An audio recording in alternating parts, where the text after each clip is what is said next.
everyone, it's August 6, 2022 and Brett and I are en route to Wooleen Station and we're just south of Karoo. So we've just come in off the road into the bush to see what's in here, and I saw all this purple, and on closer inspection realised that we've got three different species. We've got a little thing here that's it's either a scavola or a dampiera, I would say, and we've got a really rich purpley one here which is slightly different, and right here we've got a little tiny purple orchid, just beautiful, and just the three different species right near each other, absolutely gorgeous. So we've just come in on another little spot off the road, and I've just found a little flock of Drosera, these little flat round leaved things. So they're very sticky and they trap the insect and then they dissolve them and eat them really, but they're not flowering as yet. We're just south of Karoo and there's beautiful wattles lining the road everywhere. Just gorgeous. And to the side there's the canola fields.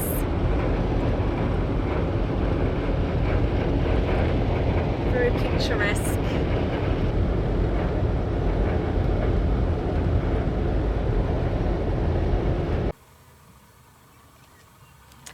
We're at Coal Seam and it's a little bit early in the season. This is probably the luscious little pocket we've found, but it's all very lean, so we're a bit early I think, and it's probably not as bumper a season as last year.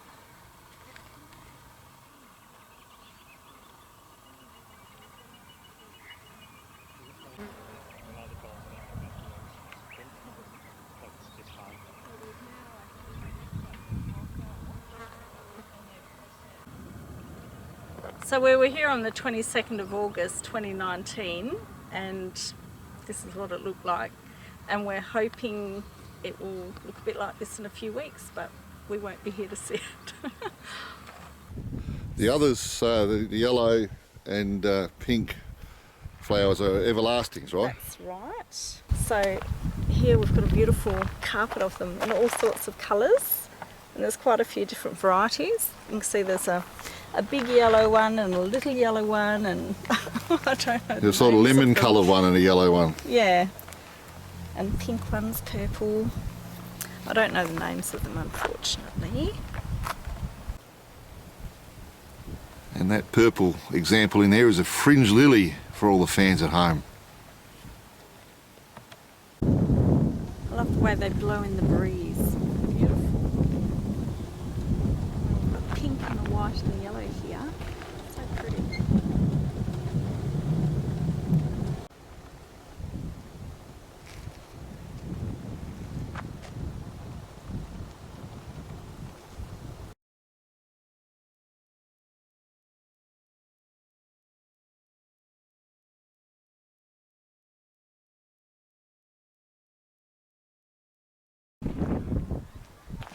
Well, we're in Pindar. We're 30 kilometres to the east of Mullewa. Is that right? That's correct, yeah. And this is Tony. Tell us a bit about yourself, Tony, and what you're doing here. I'm local virtually, Brett, and I'm a farmer on the other side of town. And I just a little bit interested in history generally. So with a friend, we've written a book about this little place. It was a very historic place in the early 1900s, and a very prosperous place in the early 1900s. And you might notice things have changed. just a little bit, Tony, yeah. Just a little bit. Yeah, but at the moment you're, and I was particularly interested driving into town at this establishment, which was the local. What was it exactly? Actually, you tell. These guys, they were the start of the new era. Stoner and Wright were the guys that lived. Stoner lived just adjacent here. This was Stoner and Wright's. You can still see it, only just. Stoner and Wright written there, and Wright lived there. They brought the first motor trucks into this area and slowly pushed the camels and the other donkey teams and stuff out. And they were engineers and mechanics, so they virtually heralded the combustion engine and wheels into this part of the world. Into this area. And what you're working on a project at the moment to get some signs up to explain the history of these dwellings along this road. Yeah, here. that's correct. The remnants of them, and certainly this is about Stoner and Wright. And further up, there's a guy named Harry Jones, and he was the last of the conventional, wagon team types. Okay. Yeah, those sort of guys. But the focus, of course, is the pub. Yeah, so we haven't been there yet. We're working our way that way. So the story that we're writing or have written, and it's about to be launched, is it's about the pub and the people that build it, and where they came from, and their lives, and hopefully it'll be interesting to tourists for many years to come. And what's the name of the book? It's called the Murchison. Sorry, let me get this right. That's The all right. Matriarch and the Murchison. The Matriarch and the Murchison. A Matriarch. A Matriarch. Yeah. So it had a few subtle name changes as we went along. So that's quite clever though. The nuances of these things are quite important, aren't they? So. Yeah. And you're still a farmer out to the. Yeah, that's correct. Yeah. Okay. Yeah. All right, Tony. Yeah. Well, thank you very much for your contribution today. Good luck with it all. Good luck with what you're doing as well. Thank you. Yeah.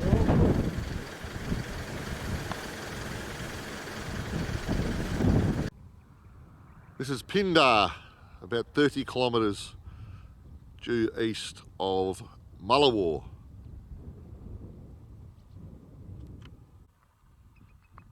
And the old pub's just up the end of the street. A pub with no beer these days.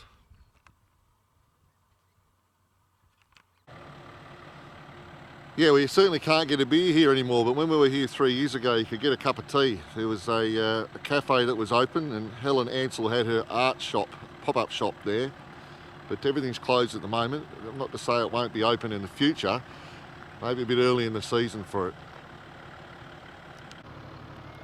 And about 300 metres from the pub is the Berengara Pindar Road, which is the road we're going to head to Wooleen on.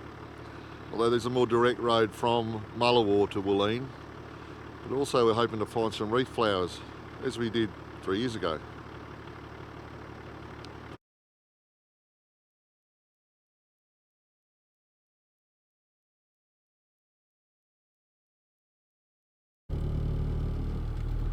Just a further 7 or 8 k's up the road. Well, about 12 k's north of Pindar itself. We found the reef flowers. They're a bit early, and as a result we're the only ones here, but we're pointed south at the moment. There's a bit of a loop road here, or there is a loop in the road. You can keep going north, which is what we're going to do. We're just going to go and have a look at what we can find down here, but as I say, they're a bit early. It's August 7 today.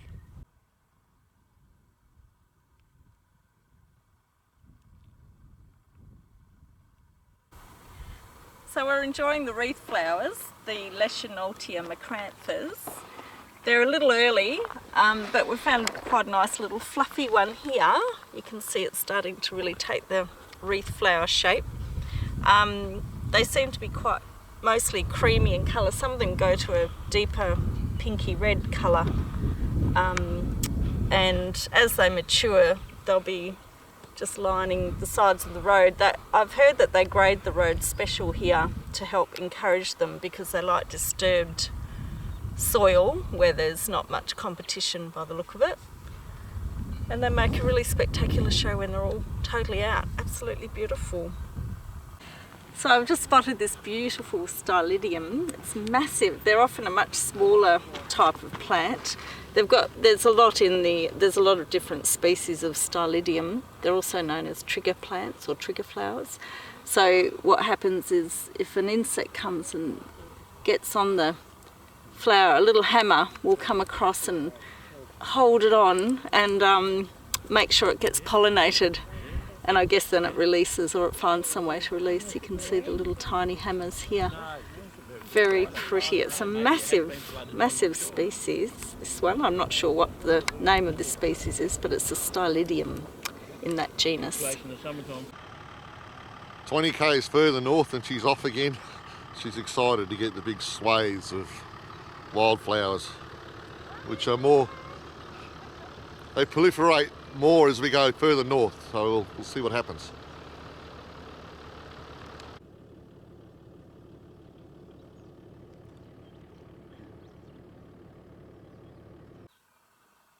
Well, you're just cruising along at about 100 kilometres an hour, and the countryside's pretty arid, and then you come to the Greenough River. It's about 70 k's north of Pindar. Stunning August day. Alright, well, we've come down from Pindar, which is about down here on the Berengara Pindar Road. And we're just about to chuck a left onto the Twin Peaks McNab Road, and Wooleen's just up here. And just a reminder that we're on the Woolwagon Way. As we come up to the turn off for the McNab Twin Peaks Road. 5 kilometres up the McNab Twin Peaks Road. We've stopped for lunch, believe it or not, even though it doesn't look like there's a lot of sandwich preparation going on at the minute. Flowers are more important. The birds are singing. Salmon, tomato and Broccoli shoots. for lunch in sandwiches. Well, actually, there's avocado on there too.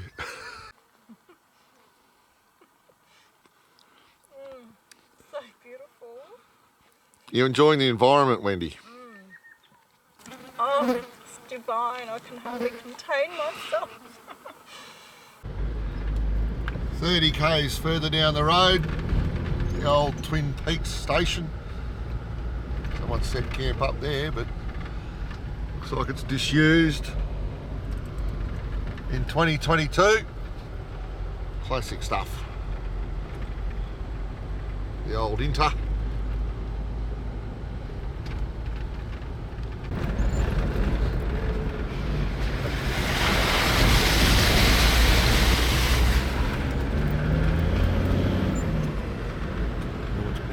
Carpets and wildflowers again all of a sudden.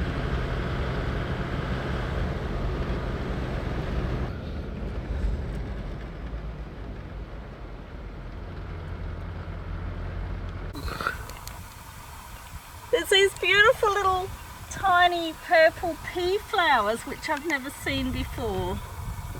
Just gorgeous. And I'm just about to go weak at the knees over here. I might not be able to get up. I did. Oh my God.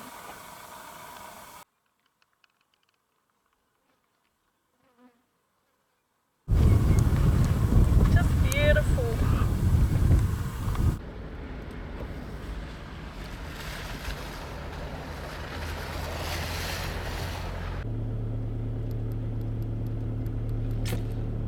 "37 kilometres and we're from the homestead, and we're now on Wooleen." There's mulla growing here. I haven't seen much until now. This is this green pom-pommy one on the side of the road. It gets more common the further north you go. Wooleen Station. And this is the homestead of. So I'll do the proper tour of the homestead and surrounds in the morning, but I just had to catch some of this light at this time of day, 3:10. It's spectacular.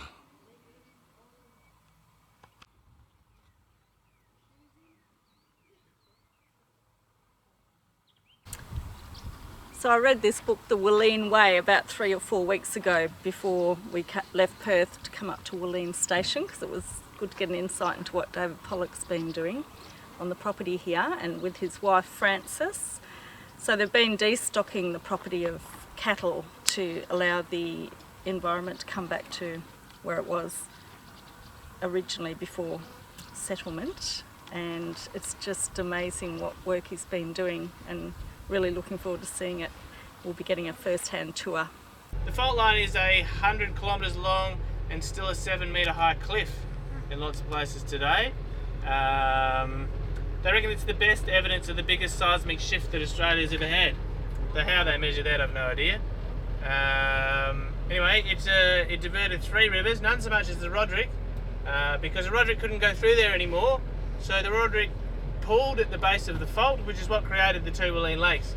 And then the Roderick River was diverted up this way to meet the Murchison River. And the Murchison and the Roderick River both break through the fault at the same place. So here we've got some Sturt desert peas, one of my favourites. And they're just stunning, they're just all over the place on Wooleen Station. And he's brought us here special to see them. So we're very lucky. They are very striking.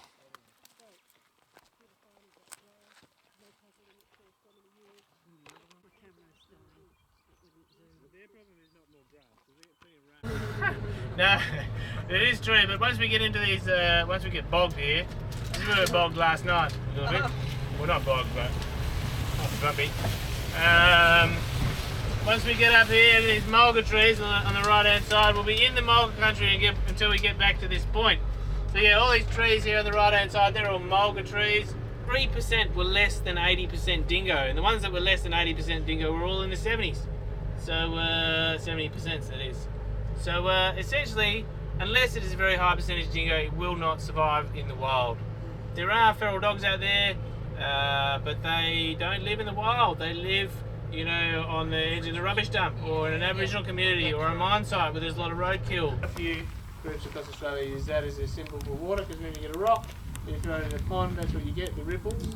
That's showing that there's water here in the cave. There's also a story associated with this. Looks like an arrow pointing down, one there and another one there. So just a few simple little strokes will be a prompt for a much longer story. And so the determination essentially outlines where the Wurundjeri country is recognised to be and who the Wurundjeri people are, a bunch of other things. So it's a major step forward. Let's have a look in this cave here. There's some Aboriginal artwork over here. And there's a grinding stone, and it's also got dimples where they used to mix their ochres. Yep, so that's what set me on this path really.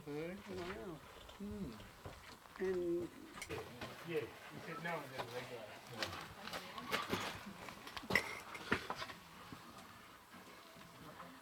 I'm not sure what it... Oh, something lace, David said it is.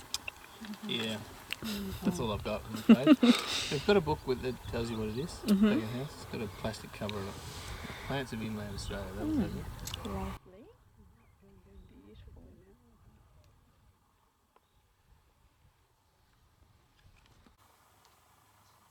Monday, August 8, 2022. This is Wooleen Station Homestead. That was our room there. We stayed in the homestead with the hosts, the managers, David and Francis Pollock last night. Had dinner with them. Absolutely outstanding. This is the site that greets you on the way in. Once you figure out where you're going, the driveway down to the homestead itself. The dining room. This is a lovely building, built in 1918, a true homestead in the traditional sense.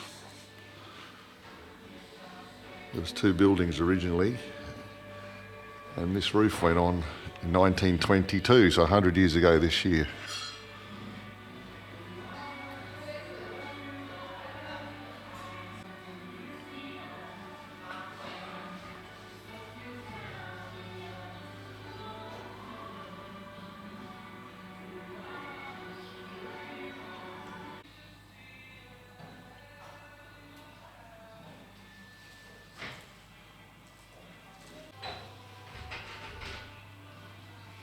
So what do you think, Wens?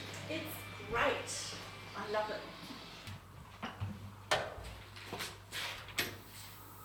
it. This was our room. Very, very comfy bed, this one. Very comfy.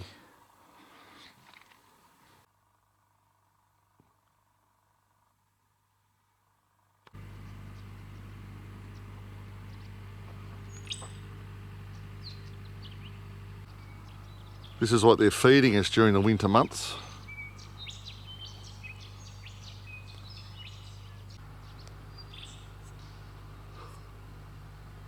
just so beautiful, so well kept. I can't believe how much they get done with so few people working here.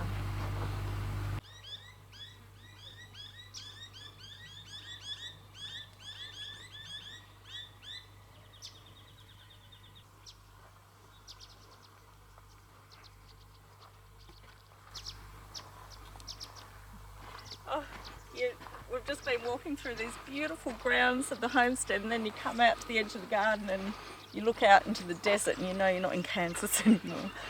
But look at this beautiful mulla that's just everywhere. This will all be gone in the height of summer, I would imagine. But this is one of the Tylotus family, or not family, genus. And there's lots and lots of different types. There's about 120 different species, most of them in Australia, most in Western Australia actually. And I'm not sure what this particular species is called, but you'll find this all through this region in different colours. This is a green one, but there's some beautiful purple ones further north anyway. And about 150 metres from the homestead are these self-contained units, little houses of their own. What could be better? Wish we were hanging around for lunch. Throw a few snaggers on the barbie.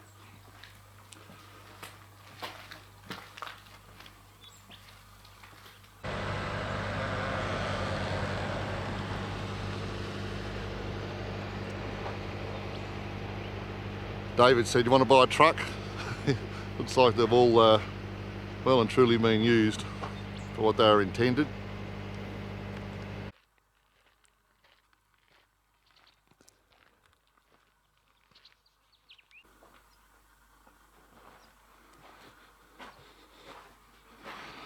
As David says, they don't throw anything away.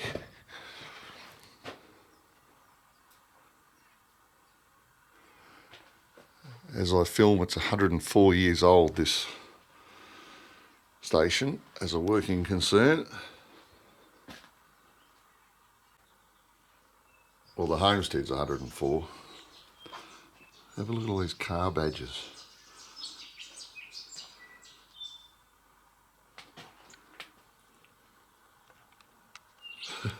Fantastic. There's a bloody lot of vehicles been through this station. I suppose look at the old custom line.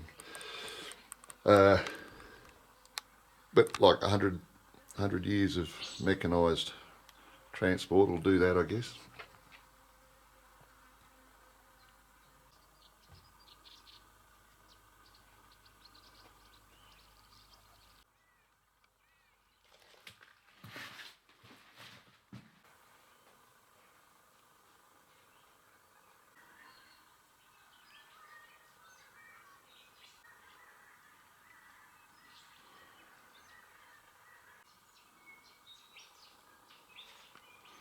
Your meat safe refrigerator.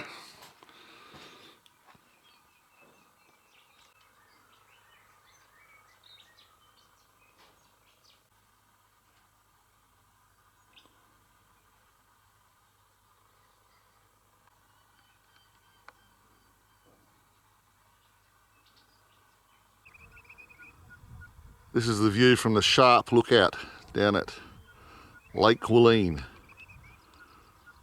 which doesn't always have water in it.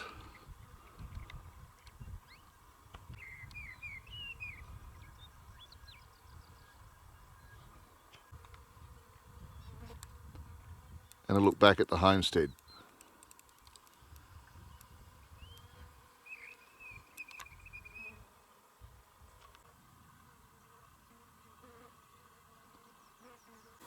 There's so many beautiful specimens of this Solanum lacciophyllum everywhere, and it's such a beautiful contrast, the grey leaves against the red dirt. Absolutely gorgeous.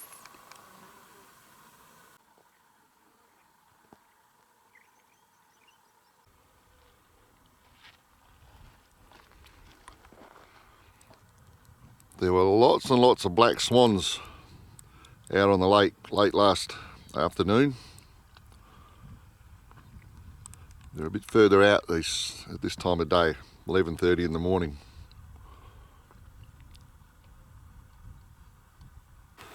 So we discovered a lot of this purple flower on the tour yesterday when David took us around on the bus, and I asked him if it was a native and he said it was indeed. It's called purple vetch, and this vetch is very fetching and it's everywhere on the property.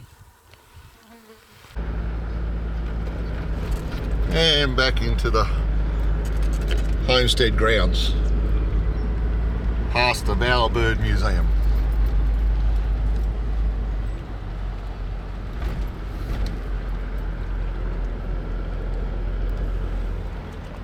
And the famous workbench of Wooleen.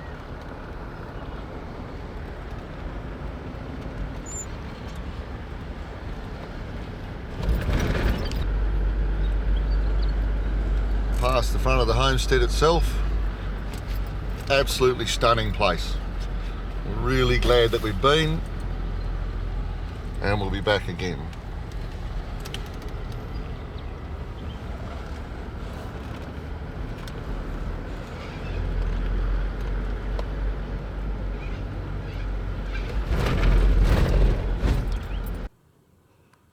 The wildflowers of Wooleen, and the homestead's only about 500 metres up there.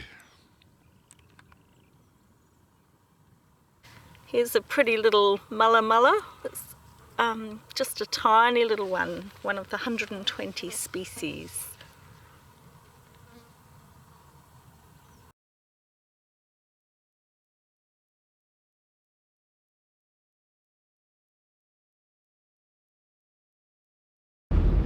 Well, we're about 80 kilometres east of the Wooleen homestead, and we've come along the Mount Whitnoom Road at about 100 kilometres an hour the whole way. A very, very good road. And we're now at the junction of the Yalgoo North Road. We're going to head south.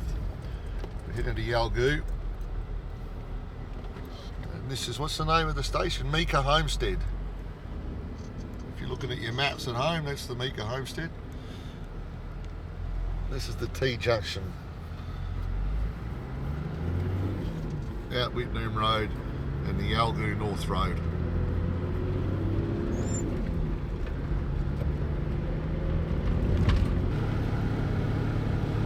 Emus, and it's emu cygnets, that's what I'm trying to say. It's more emu chicks, I think, rather than cygnets. They're swans. 60 k's north of Yalgoo. 2 p.m. lunch stop. Haven't seen another vehicle on the excellent Yalgoo North Road, or the Mount Whitnoom Road for that matter, all day.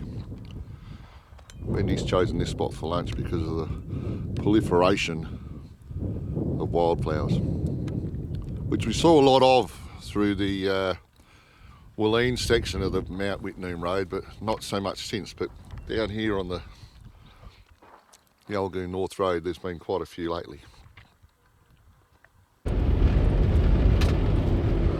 Wildflowers proliferate through this area. We've only come about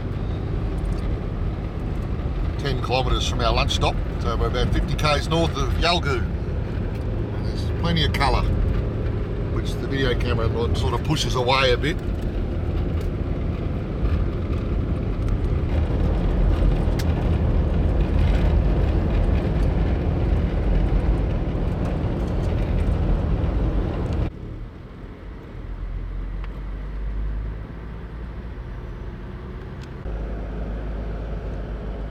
It's 3 p.m. on a Monday afternoon.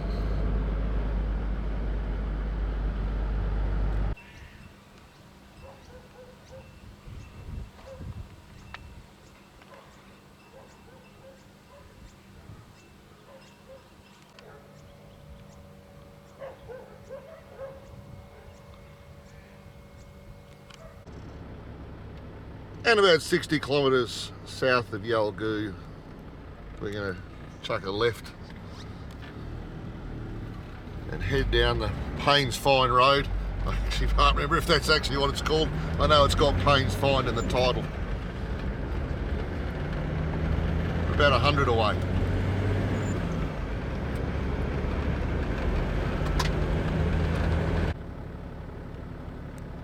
Some topography. Fields Find is this area.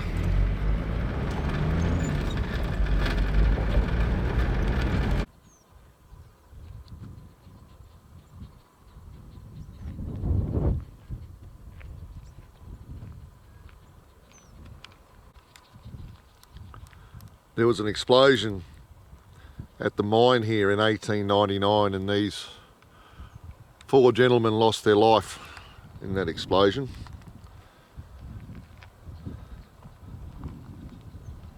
And other people were subsequently buried here over the next little while.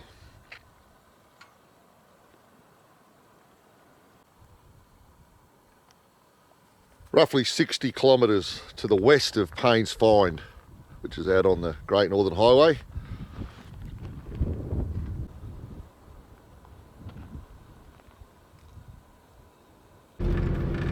And approximately 330 odd kilometres from Wooleen, we find ourselves on the Great Northern Highway.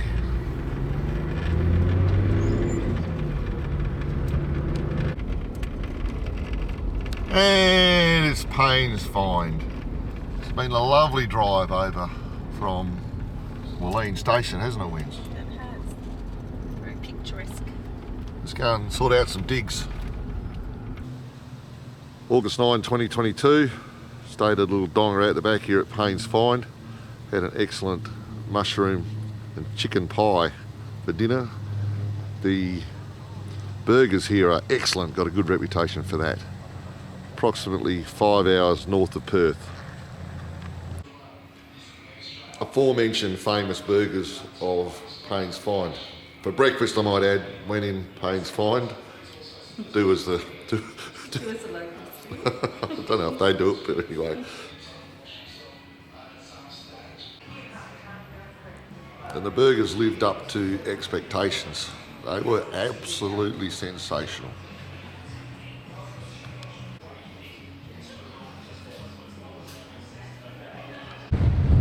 35 kilometres to the south of Paynes Find, southwest on the Great Northern Highway.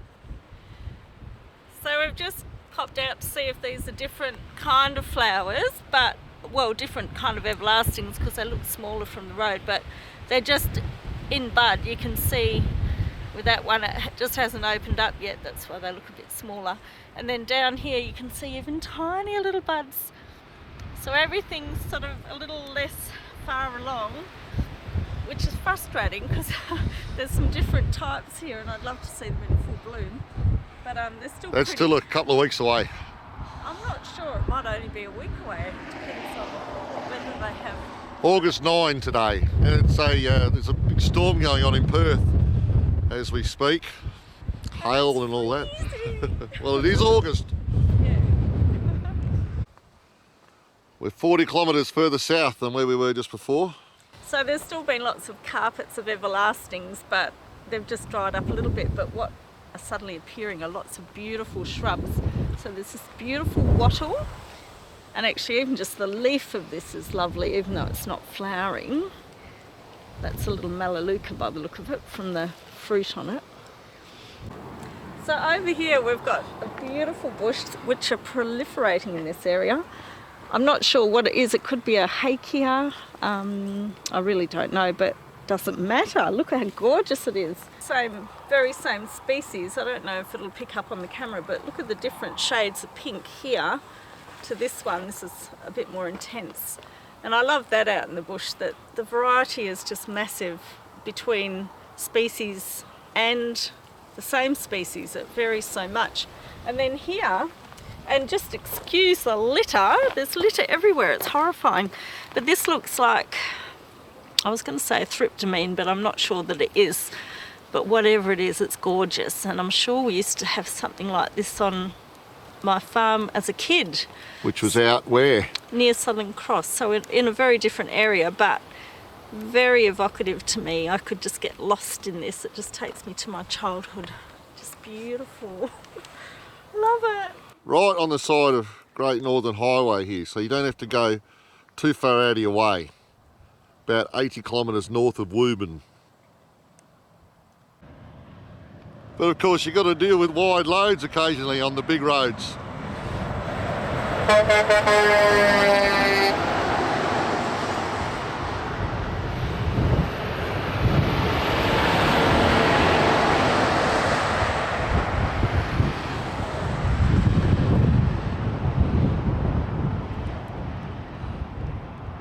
Meanwhile, back in native wildflower land,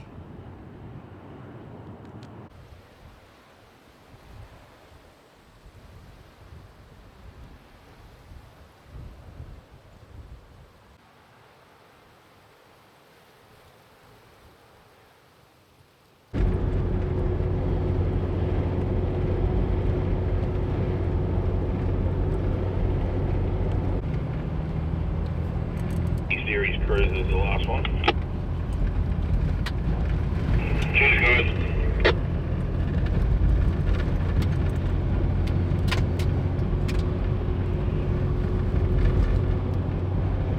We're done.